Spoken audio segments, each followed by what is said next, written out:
వామ్మో వామ్మో ఇయ్యాల రేపట్ల ఇంటి ఆడోళ్ళు ఏమయ్యో అంటే చాలు ఒళ్ళంతా చల్ల చెమటలు పట్టి కాళ్ళు చేతులు వణుకులు సురువు అయినాయి అనుకో రాదురి. అగో గంతగానం ఏం బాధనే అనుకుంటున్నారా?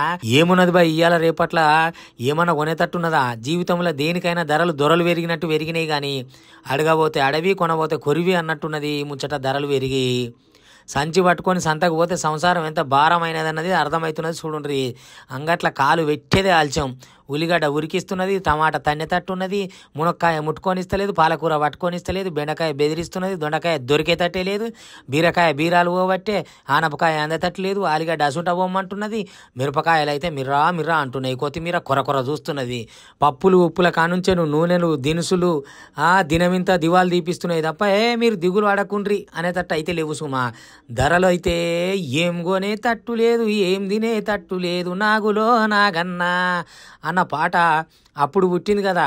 ఇక ఇప్పుడైతే ఇప్పటికి ఇంకా నా పాటే అన్నట్టు ఈ ధరల ముచ్చట మీదకెళ్ళి భలే అక్కడికి వస్తున్నది ఈ పాట. చూడండి, పండించేటోడు కొనలేడు, వండుకునేటోడు తినలేడు, నడిమిట్ల బేరగాళ్ళకు బాగా పడతారు. దళారులదే దందా, ధరలు దిగేది ఉందా అన్నట్టు హాలత్ అయిపోయింది. చూడుండ్రి, ధరలను చూస్తుంటే ఏం పెరుగుడు.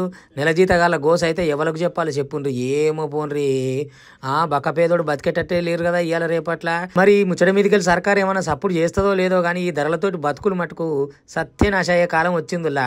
పాపం పెరిగినట్టే పెరుగుతున్నాయి ఈ ధరలు, పాడైపోను. ఇవాళ రేపట్ల ఎవరు తగ్గియాలి, ఏం కథ ఈ ధరలు.